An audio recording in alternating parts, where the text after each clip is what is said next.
Sekalian berarti setiap nikmat itu ada dua. Maka bisa kepada yang baik, bisa kepada yang buruk. Dan Allah tak akan jadikan nikmat yang, maka Bapak Ibu ya, banyak orang celaka dengan nikmat. Dulu apa namanya, tak ada mobil, hidup tenang. Setelah ada mobil, banyak kekacauan. Dulu usaha naik turun, sekarang berhasil, muncul banyak masalah. Padahal seharusnya semakin banyak nikmat, semakin bahagia, semakin senang. Apa masalahnya? Karena nikmat itu dirubahnya menjadi alat maksiat.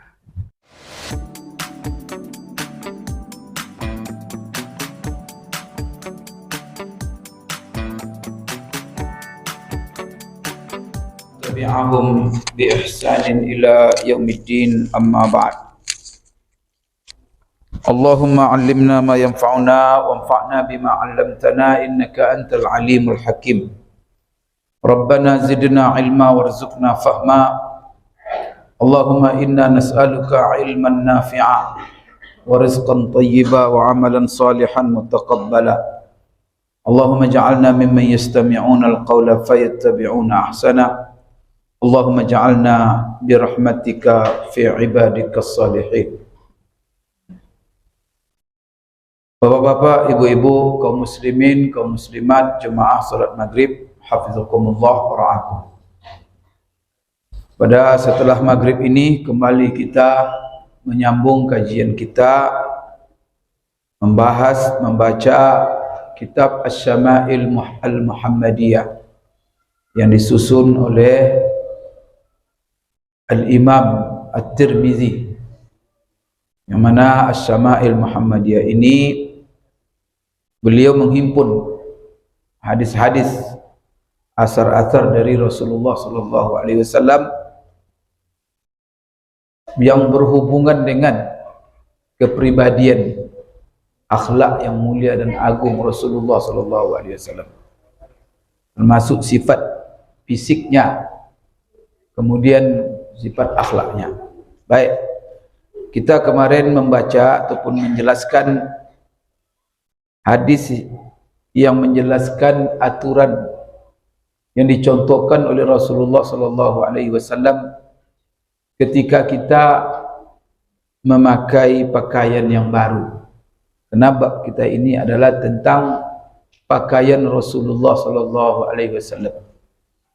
Jadi Imam Tirmizi menghimpun hadis-hadis tentang bagaimana pakaian Rasulullah sallallahu alaihi wasallam dalam beberapa sifat. Pertama, pakaiannya apa, jenisnya apa, bagaimana bentuk pakaiannya. Kemudian hadis yang kita baca ini adalah bagaimana Rasulullah memakai pakaian. Maka di sini Rasulullah sallallahu alaihi wasallam sebagaimana dikatakan, yang diriwayatkan oleh Abu Sa'id Al-Khudri. Abu Sa'id Al-Khudri ini namanya Malik bin Sinan. Dia ini seorang sahabat, Bapak Ibu sekalian, yang banyak meriwayatkan hadis dari Rasulullah sallallahu alaihi wasallam.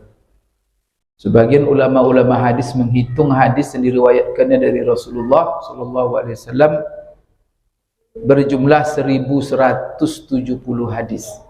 Ini Abu Sa'id Al-Khudri. Kemudian beliau ini lahir di Madinah 10 tahun sebelum hijrahnya Rasulullah SAW ke Madinah. Kemudian beliau wafat pada tahun 74 Hijriah. Berarti umur beliau lebih kurang ketika wafat 84 tahun. Ini termasuk sahabat yang umurnya panjang. Bapak Ibu sekalian, apa yang diriwayatkan oleh Sa'id Al-Khudri, karena Rasulullah SAW idza istajadda thawban sammahu bismihi imamatan aw qamisan aw ridaan. Artinya Abu Sa'id menceritakan Rasulullah SAW apabila dia memakai pakaian yang baru, mendapatkan pakaian yang baru, lalu dia pakai, maka sammahu bismihi, dia beri nama pakaian itu. Apakah namanya sorban, atau namanya gamis, atau namanya selendang. Kemudian ketika beliau memakai yang baru itu, apakah sorban, selendang, ataupun gamis, ketika memakai beliau berdoa. Apa doanya? Allahumma lakal hamdu kama kasautanihi, as'aluka khairahu wa khaira ma suni'alah, wa a'udzu bika min syarrihi wa syarri ma suni'alah. Ini doa Bapak Ibu sekalian. Di dalam doa ini ada pertama sekali pujian kepada Allah. Allahumma lakal hamdu.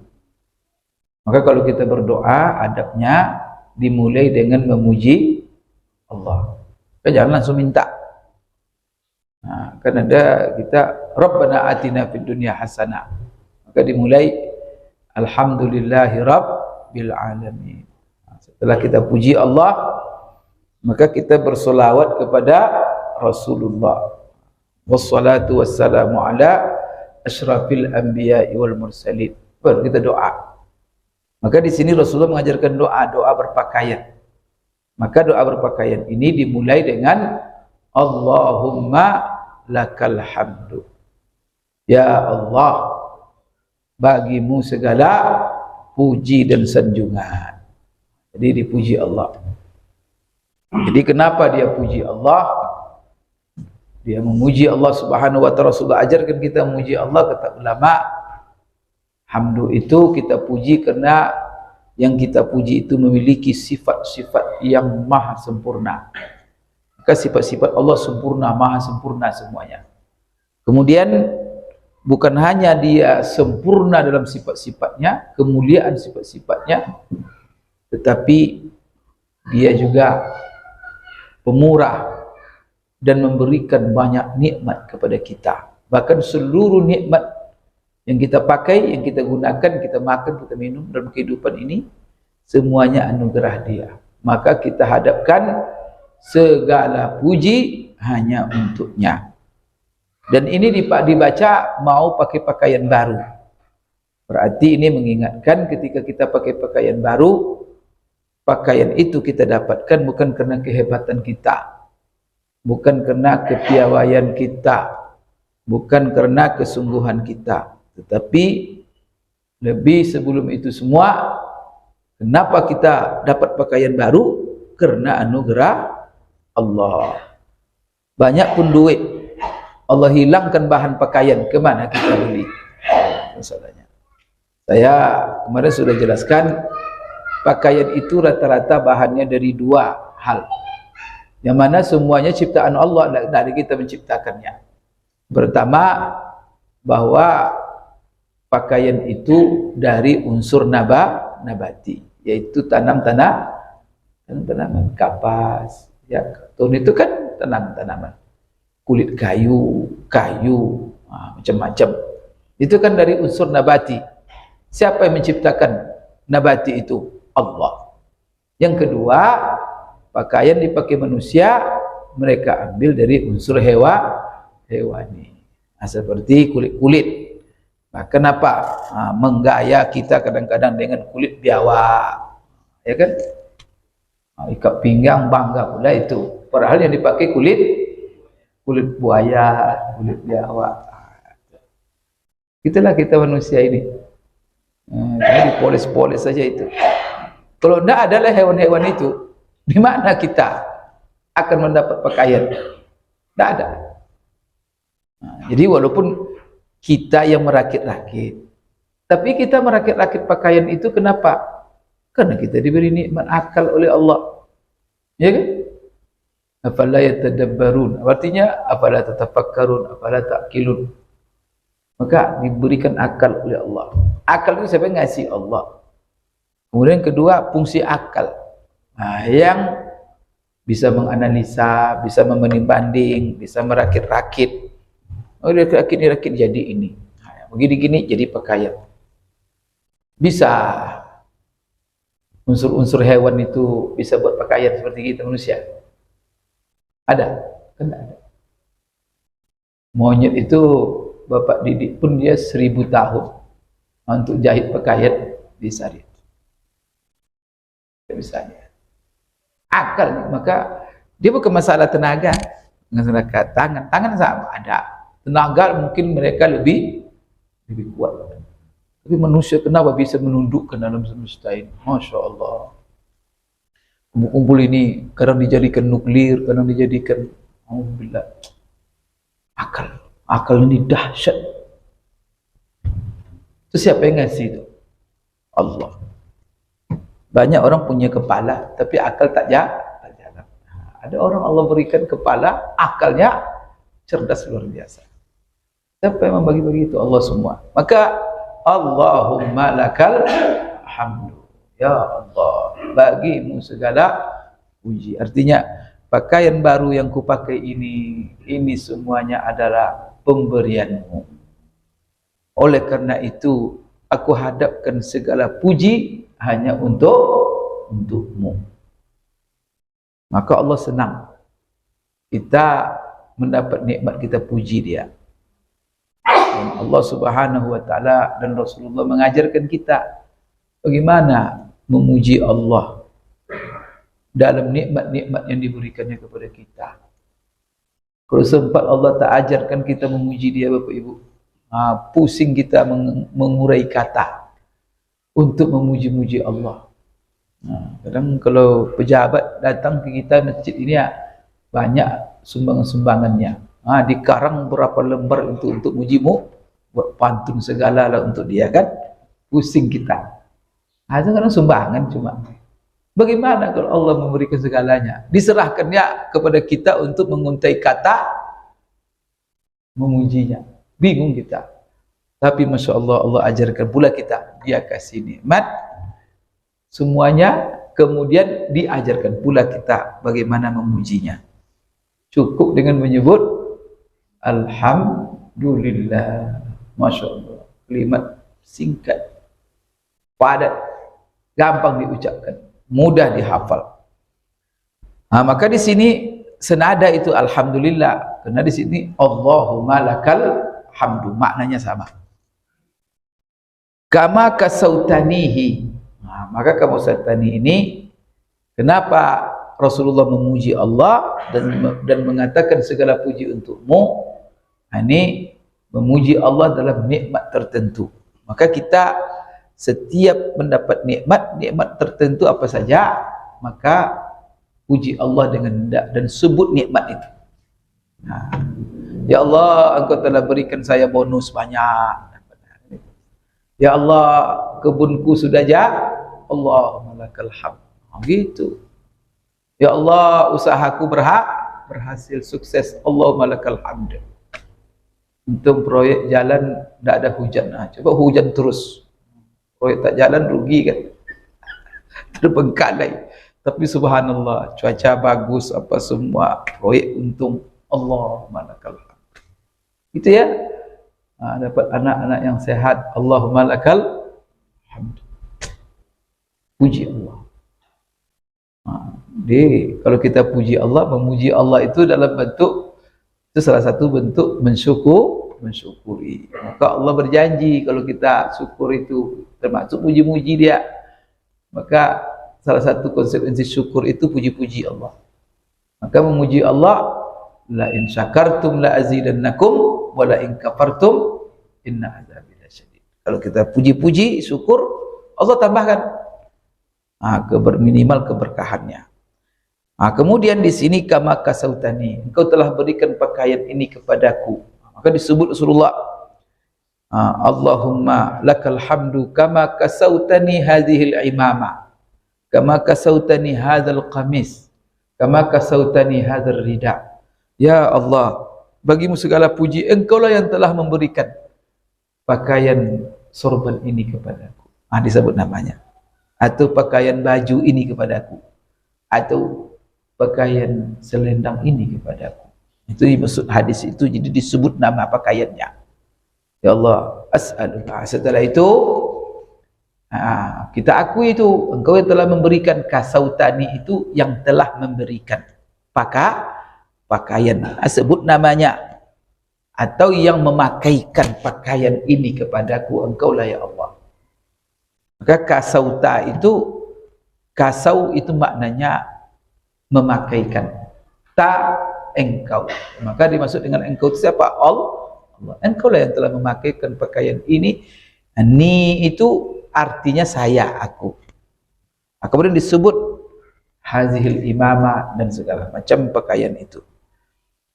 Setelah itu Rasulullah memuji, kemudian dalam pujian itu ada lagi pengakuan.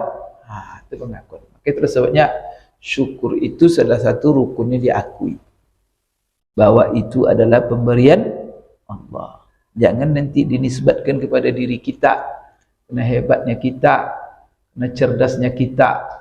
Cerdas apa kita ini kalau tanpa Allah? Allah cabut satu sarapnya, selesai itu. Sarap kepala ini konslet semuanya.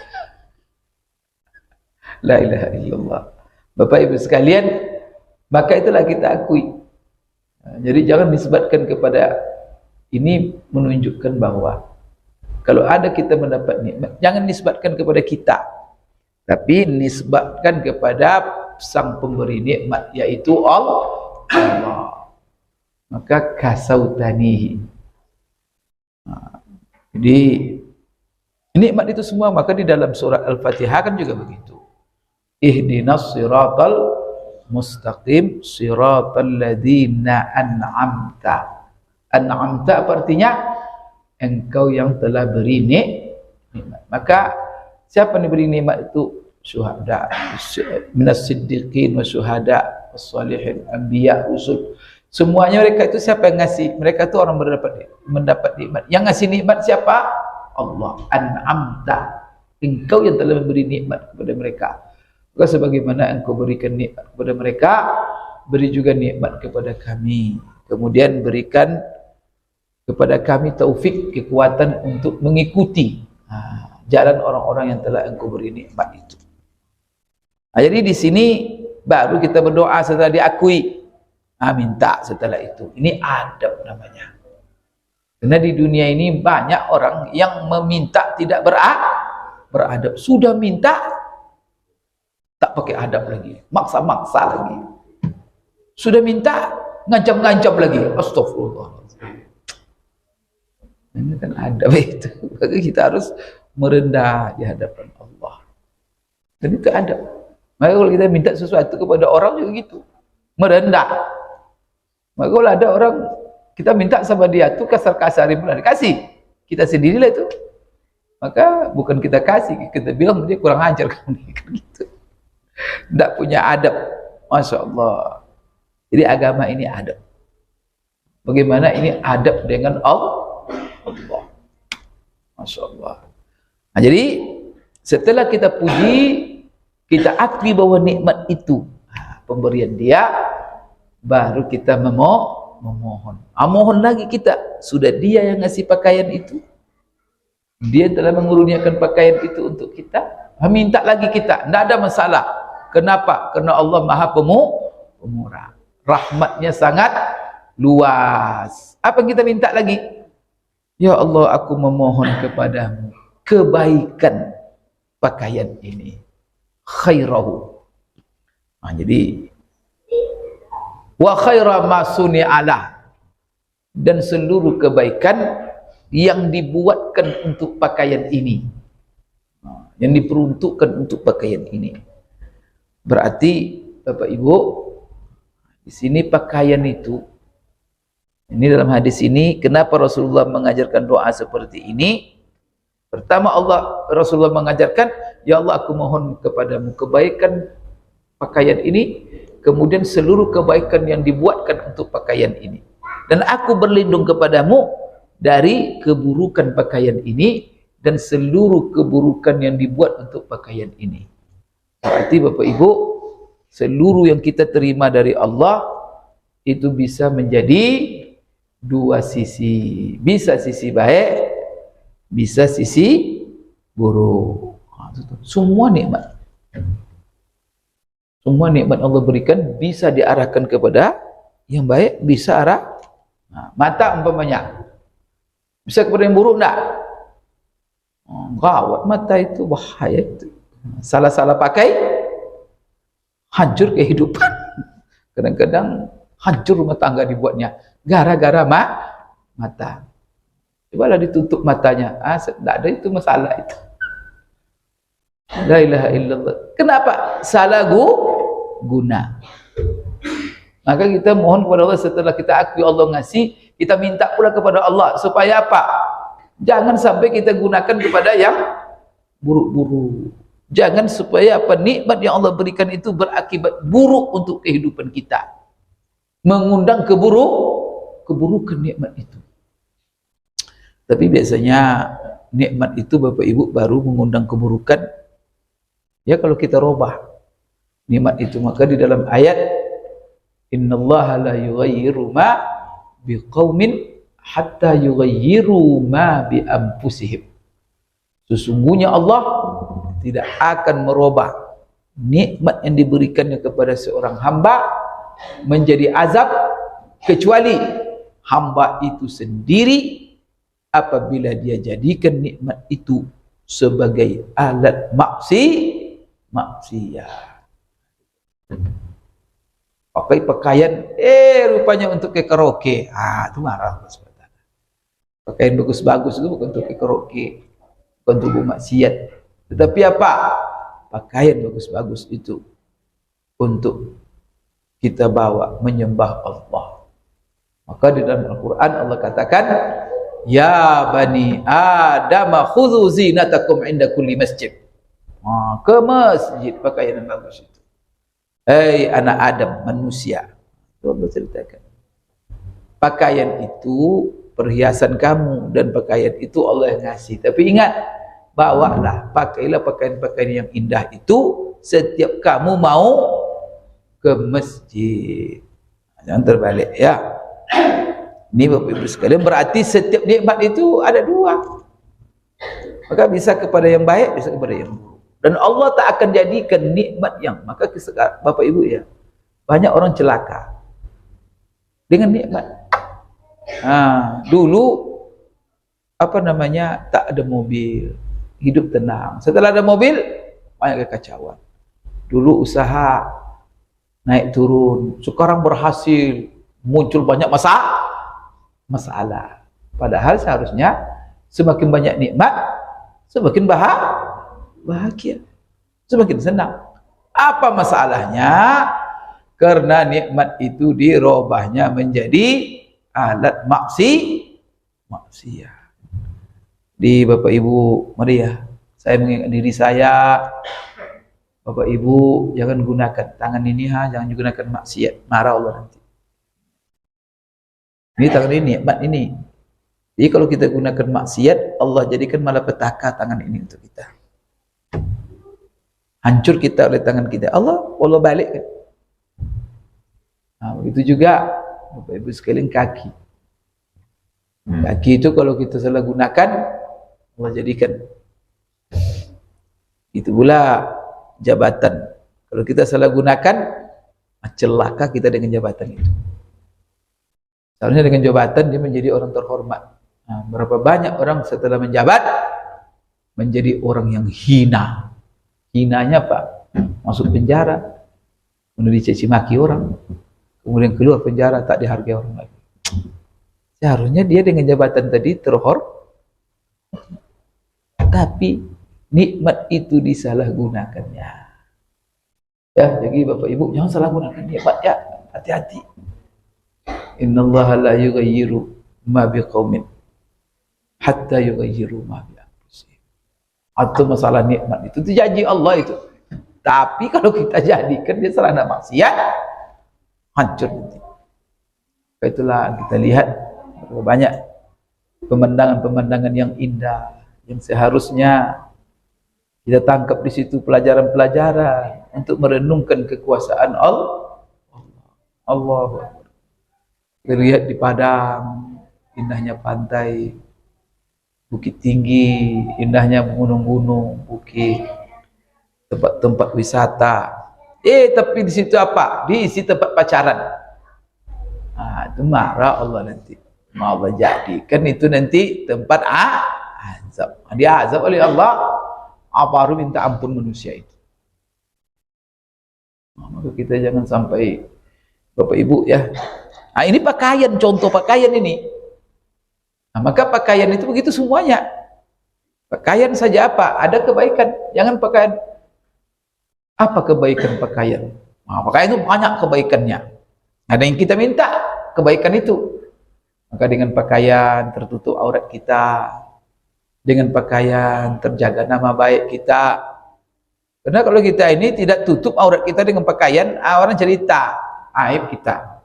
Si anu itu sembarangan, si anu itu tak pakai baju, si anu itu apa. Kemudian juga pakai pakaian sembarangan. Makanya kalau pakai pakaian yang ada salib, yang ada simbol-simbol apa, orang sudah menilai kita.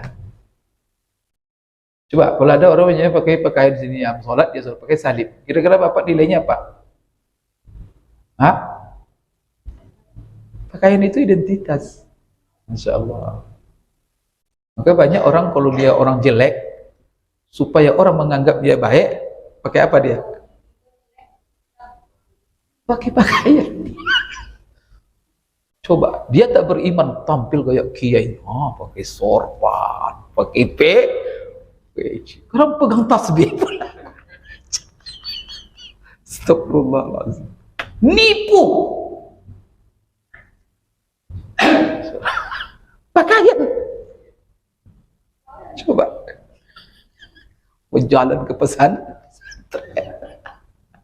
Allah Akbar, Bapak Ibu sekalian. Berarti dia yang paling taat di dunia ini kan. Itulah itu hikmah pakaian itu. Gitulah. Bisa dibawa untuk nipu orang. Dan pakaian untuk kehormatan. Maka hati-hati pakai pakaian. Ibu-ibu untuk memilih pakaian untuk suaminya, hati-hati. Karena pakaian itu nama baik, di situ ada kebaikan dan di situ ada keburukan. Maka ketika kita memakai pakaian dan ini adalah pakaian baru, maka kita minta kebaikannya, berlindung kepada Allah daripada kejahatan pakaian, keburukan pakaian, dan seluruh keburukan yang dibuat untuknya. Maka di sini juga Bapak Ibu menghindari pakaian-pakaian yang buruk, kemudian pakaian-pakaian yang berakibat kepada keburukan. Itu tuh makna hadis ini sebenarnya.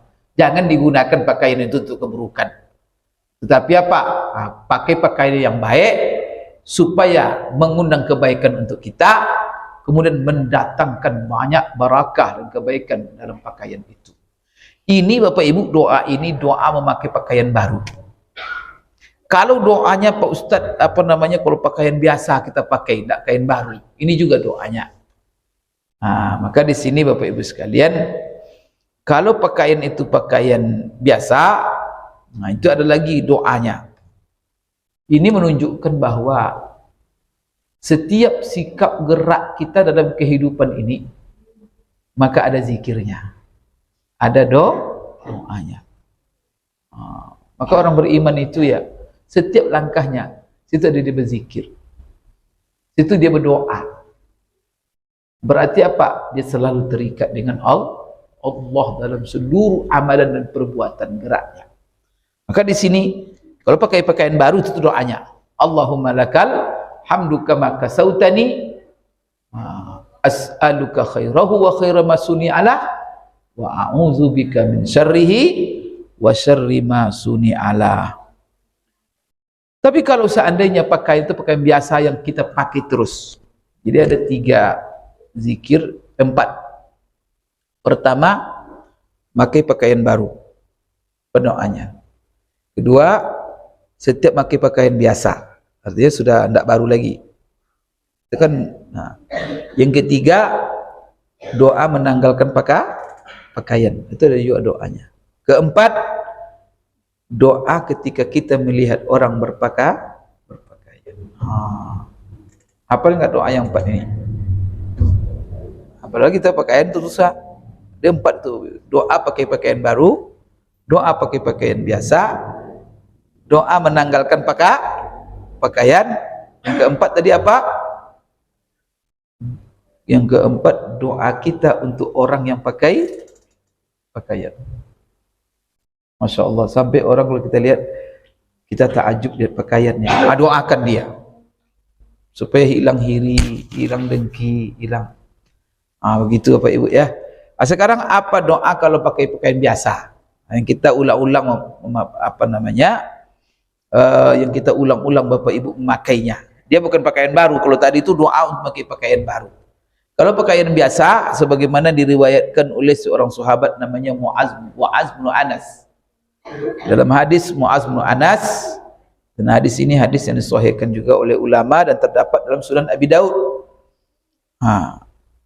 Yang mana Mu'az bin Anas, dia menceritakan Rasulullah SAW bersabda. Apa sabda Rasulullah SAW? Man akala ta'aman summa qala alhamdulillahilladzi at'amani hadzal ta'am wa razaqanihi min ghairi haulin minni wala quwwah ghufira lahu ma taqaddama min dzambihi wa ma ta'akhkhar. Ini apa artinya ini? Barang siapa yang memakan sebuah makanan, barang siapa yang telah memakan makanan, setelah makan lalu dia berdoa, alhamdulillahilladzi at'amani hadzal ta'am wa razaqanihi min ghairi haulin minni wala quwwah. Sampai situ doanya. Apa maknanya ini doa setelah makan ini? Yaitu segala puji hanya untuk Allah. Kenapa kita puji Allah? Di sini kita puji Allah, kita sebut khusus nikmat yang kita hadapi sekarang, yaitu setelah kita kenyang perut, makan, maka kita puji Allah. Segala puji bagi Allah yang telah memberi makanku dengan makanan ini. Sebut di makanan kita sudah makan itu, siapa yang ngasih? Allah. Kita akui. Jadi puji dia dulu. Seperti tadi kan Allah malakal hamdu. Kalau di sini alhamdulillah. Kemudian disebut apa nikmatnya? Yang telah memberi makanku dengan makanan ini. Wa razaqanihi, dan yang telah memberikan rezeki kepadaku dengan makanan ini, min ghairi haulim minni wala quwwah, tanpa ada upaya dan tanpa ada kekuatan dariku, kecuali dengan izin Allah. Artinya apa?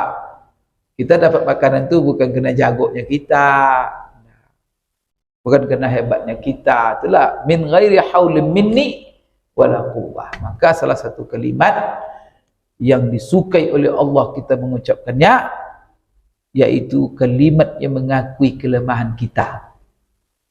Kalimat yang mana di situ pengakuan bahwa kita ini tidak ada apa-apa tanpa Allah. Apa kalimat itu? La haula wala quwwata illa billah. Pergi kita dari rumah tadi, baca bismillah. La haula wala, tawakkaltu ala Allah. Aku serahkan semuanya kepada Allah. Kenapa? Karena aku tak bisa berbuat apa-apa. Aku tak mampu untuk melakukan apa-apa kecuali dengan izin Allah. Maka sampai melangkah pun kalau Allah tidak izinkan, kita tak bisa melangkah. Menggerakkan kaki ini kalau Allah stop, langsung stroke kita. Tidak bisa bergerak. Maka semua gerak kita semuanya adalah izin Allah. Maka kita ini tidak ada kuat. Kalau haul itu artinya upaya, rencana, usaha. Jadi manusia ini kan berusaha, berupaya, membuat rencana. Tapi usaha-usaha, upaya-upaya kita buat itu, kalau Allah tak izinkan, tak terlaksana. Kemudian juga kuwah. Kita dalam setiap rencana, apa yang kita inginkan, kita butuh kekuatan, butuh energi. Lagi datang masjid ini ya butuh energi. Energi apa? Berjalan. Maka orang kalau tak ada energi, terduduklah di rumah. Terus tak bisa ke masjid. Maka kita alhamdulillah diberi kekuatan oleh Allah. Maka nisbatkan kekuatan itu adalah pemberian Allah. Makanan juga begitu. Kita dapat makanan betul, kita berusaha, kita bersawah, kita beli di pasar. Tapi walaupun kita berusaha, walaupun kita punya kekuatan, siapa memberikan kita mampu berusaha? Siapa memberikan kita kekuatan sampai bisa berusaha? Semuanya Allah. Jadi ini doa makan, setelah makan. Tapi kan doa pakaian tadi digabung Rasulullah doanya, antara pakaian dengan makan. Nanti apa kata lagi? Maka orang kalau sudah makan doanya itu apa balasan kata Rasulullah? Ghufira lahu ma taqaddama min dzambihi wa ma ta'akhkhar. Maka Allah akan mengampunkan dosanya yang telah lalu dan dosanya yang akan datang. Jadi ingat ya, jangan lupa berdoa setelah makan. Begitulah hebatnya doa setelah makan itu. Siapa bapak-bapak yang ibu-ibu yang selalu rutin doa setelah makan? Kena perlu, yang penting kenyang selesai. Ya, itu masalahnya. Kadang alhamdulillah aja tak tersebut kadang-kadang.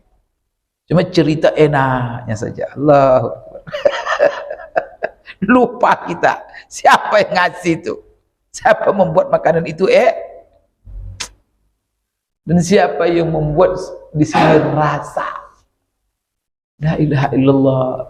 Mulai dari makanan itu sendiri, setelah itu sampai di sini ya, lidahnya.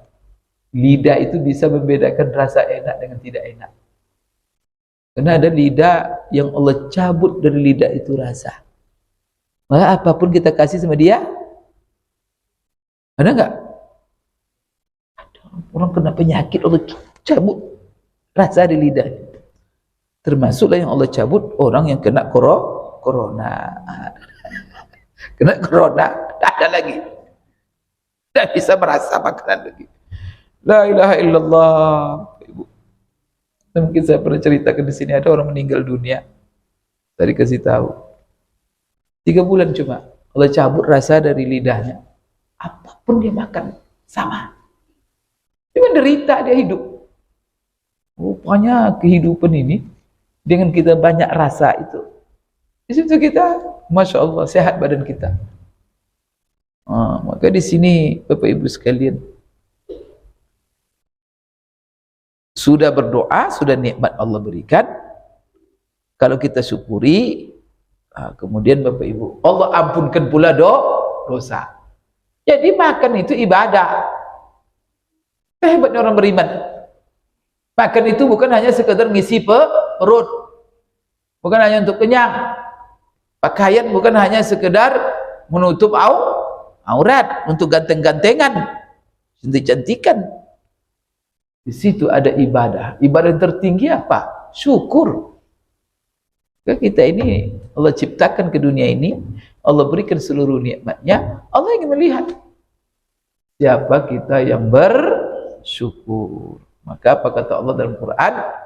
Hal ata 'alal insani hinun minad dahri lam yakun syai'an mazkura. Inna khalaqnal insana min nutfatin amsyajin nabtalihi faja'alnahu sami'an basira. Inna hadainahu sabila imma syakira wa imma kafura. Allah tidak ridha kita ini kufur nikmat.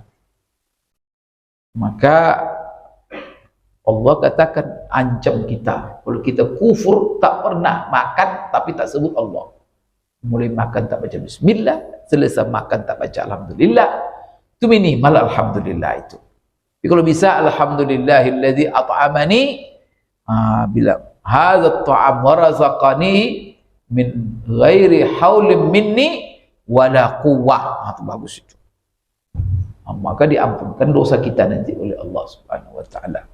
Maka dalam Quran Allah katakan, in takfuru fa innallaha ghaniyun ankum. Kalau kamu kufur nikmat, maka Allah maha kaya. Allah tak butuh kamu. Kalau kamu kufur, wala yarda li ibadihil kufur, dan Allah tak ridha sama sekali hamba-hambanya kufur nikmat. Allah tak ridha. Al-Quran itu Allah mengatakan begitu. Terus kalau kita bersyukur, wa in tashkuru yardahu lakum. Tapi kalau kalian bersyukur, maka Allah ridho dengan nikmat-nikmat yang diberikannya kepadamu. Kita sendiri kan begitu kan. Kalau kita kasih ada orang, tapi ada rasa tak ridho. Kalau dia tidak hadapi apa yang kita beri dengan kadang-kadang tak kita ambil, kita biarkan dia makai. Tapi ada rasa tidak ridho. Biasanya kalau sudah tidak ridho, ya ke satu saat diambil. Satu saat kadang-kadang tak dikasihlah, kena tak pandai bersyukur. Tapi kalau dia pandai bersyukur, Masya Allah, kita kasih suatu orang, oh terima kasih, hormat, apa, kita tabahlah. Senang kita, itu ridho. Apalagi Allah. Maka Allah katakan, la yarda li ibadihi kufur. Allah tak ridha hamba-hambanya kufur nikmat. Tapi kalau dia bersyukur, yardahu lakum. Pandai bersyukur, Allah ridha. Kalau sudah Allah ridha, Masya Allah. Maka kalau kita minta, Allahumma inna nas'aluka ridhaka wal jannah, ridhamu dalam segala hal. Kata kepakaian ridha Allah dengan pakaian kita pakai, makan kita ridha Allah dengan makanan kita makan, karena itu adalah nikmat dia. Kita minum air, Allah ridha dengan nikmat kita. Kenapa? Biasanya Allah ridha apa? Karena kita puji-puji dia senikmat itu. Tidak sombong kita dengan nikmat itu. Apalagi nikmat-nikmat itu kita gunakan untuk sebagai alat beribadah, Masya Allah, untuk sujud kepadanya. Baik, wa man labisa sauban, barang siapa yang memakai pakaian. Inilah doa pakaian biasa. Lalu dia berkata, alhamdulillahilladzi kasani hadzal sauba wa razaqanihi min ghairi haulin minni wala quwwa, ghufira lahu ma taqaddama min dzambihi wa ma ta'akhkhar. Ini Bapak Ibu sekalian ya, hadis ini diriwayatkan oleh Imam Abu Daud dan Syekh Albani mengatakan hadis ini adalah hadis sahih. Maka dikelompokkannya, Syekh Albani seorang ulama hadis kontemporer, dia sudah wafat, dia orang mana, dia orang asli Turki itu, tapi dia sudah Yordania lah, Suriah begitu. Jadi dia mengkaji hadis-hadis dalam Kutubus Sittah, khususnya Sunan Nabi Daud, Ibnu Majah, Nasai, Tirmizi. Kemudian dipisahkannya, ini yang dhaif, ini yang sahih. Maka hadis ini tentang doa memakai pakaian ini dia kelompokkan dalam hadis sahih. Jadi doa pakaian biasa apa? Alhamdulillahil ladzi kasani hadzal sauba min ghairi wa razaqanihi min ghairi haulin minni wala quwwah. Ini Bapak Ibu doa pakai pakaian biasa. Kalau pakaian baru, Allahumma lakal hamdu kama kasautanihi as'aluka khairahu wa khaira ma suni'ala wa a'udzubika min syarrihi wa syarri ma suni'ala. Kalau pakaian biasa, maka di sini apa doanya? Alhamdulillahilladzi kasani hadzal sauba wa razaqanihi min ghairi haulim minni wala quwwah. Itu saja, sampai situ. Apa artinya? Ketika kita pakai, kita baca segala puji bagi Allah yang telah memberikan kepadaku pakaian ini, yang telah memakaikan kepadaku pakaian ini, dan yang telah memberikan rezeki kepadaku dengan pakaian ini tanpa ada sedikit pun dariku upaya dan juga kekuatan kecuali dengan izinnya. Jadi ini doa pakai pakaian Bapak Ibu sekalian, pakaian biasa. Sekarang apa doa menanggalkan pakaian? Ini nanti kita tanggal pakaian kan? Kan ada orang pakai pakaian seminggu sebulan, ada pasti copot nanti. Pakai copot, pakai copot. pakai doa, copot pakai doa. Cuma doa untuk mencopot pakaian singkat saja.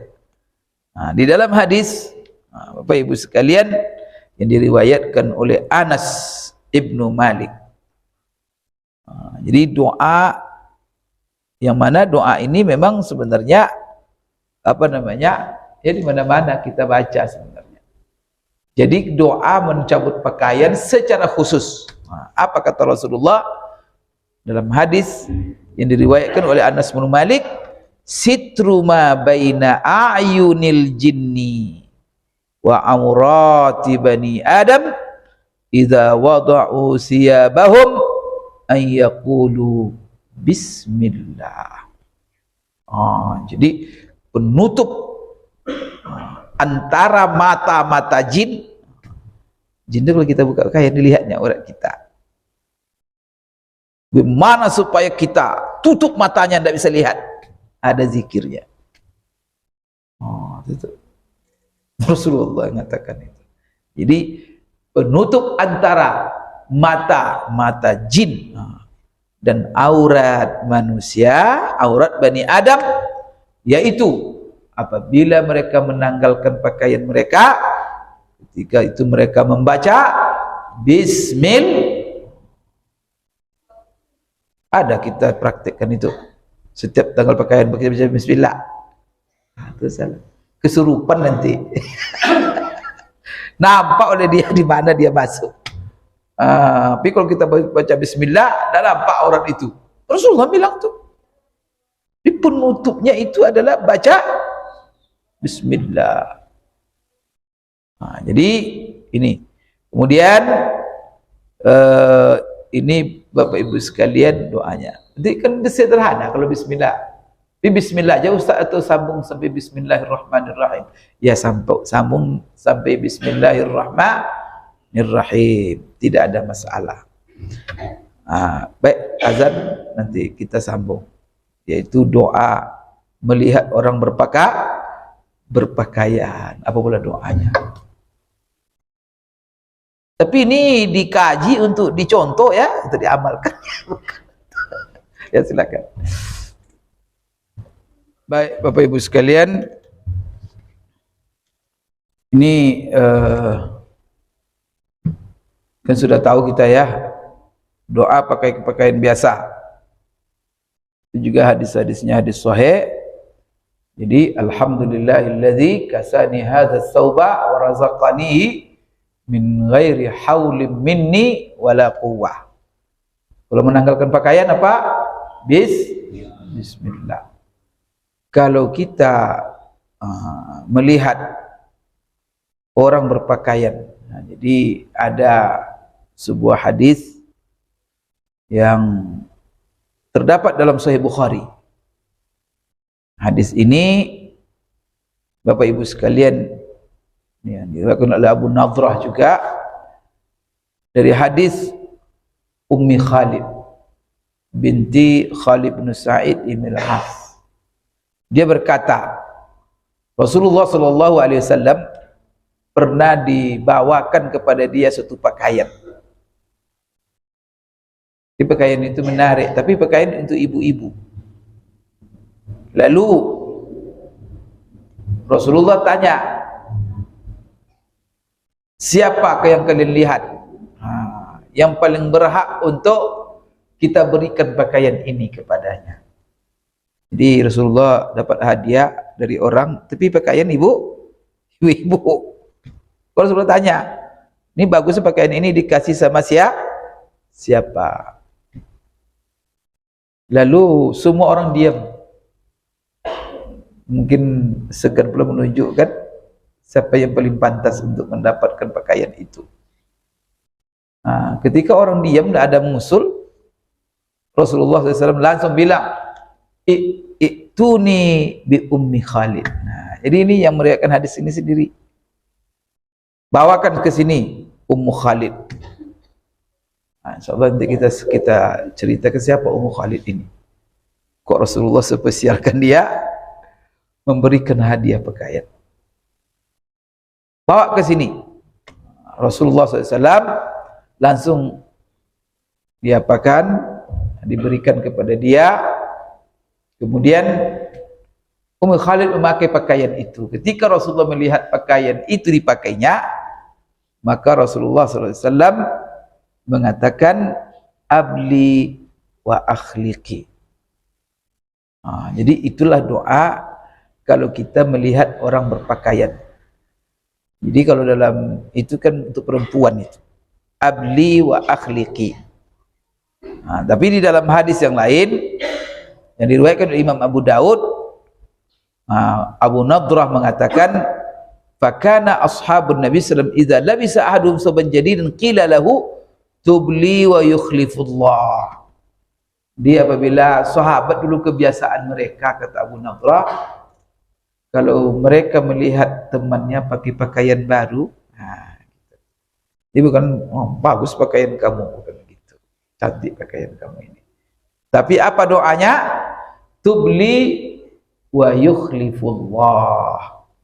Itulah yang dibaca. Jadi tubli wa yukhlifullahu ta'ala. Apa artinya itu? Tubli itu begini maknanya. Semoga kamu menikmati pakaian kamu yang baru ini. Semoga dengan pakaian ini umurmu panjang, badanmu sehat, afiat, sampai pakaian ini usang, habis. Nanti kalau pakaian ini sudah habis, nanti aku doakan pula Allah menggantimu dengan yang lebih baik. Itu maknanya. Jadi summa yu'awwidukallah anhu iza baliya bighairi. Jadi Bapak Ibu, ini artinya doa. Dia singkat saja. Tubli wa yukhlifullahu ta'ala. Saja. Tubli itu apa artinya? Semoga kamu panjang umur lah dengan pakaian ini, sehat badan, kemudian afiat, sampai pakaian ini usang. Sampai tubli itu habis sebenarnya maknanya, sampai dia usang. Ketika dia usang, saya doakan pula kamu mendapat pakaian yang baru. Inilah doa kalau kita melihat dikit aja, tubli wa yukhlifullahu ta'ala. Kalau menanggalkan pakaian tadi bismillah. Kalau doa pakai pakaian biasa, alhamdulillahilladzi kasani hadzal thawba wa razaqanihi min ghairi haulin minni wala quwwah. Kalau kita yang pakai pakaian baru, apa doanya? Allahumma lakal hamdu kama kasautanihi as'aluka khairahu wa khaira ma suni'ala wa a'udzubika min syarrihi wa syarri ma suni'ala. Berarti sudah kita uraikan Bapak Ibu ya. Doa pakai pakaian baru, doa pakai pakaian biasa, doa menanggalkan pakaian, kemudian doa melihat orang pakai pakaian baru. Insyaallah kita sambung nanti pada kesempatan yang akan datang. Dalam hadis-hadis berikutnya mungkin kita jelaskan nanti hadis yang menarik. Rasulullah memberikan pakaian kepada Ummi Khalid. Aku qouli hadza wa astaghfirullah li wa lakum. Subhanakallahumma rabbana wa bihamdik asyhadu an la ilaha illa anta astaghfiruka wa atubu ilaik. Billahi taufiq wal hidayah. Assalamualaikum warahmatullahi wabarakatuh.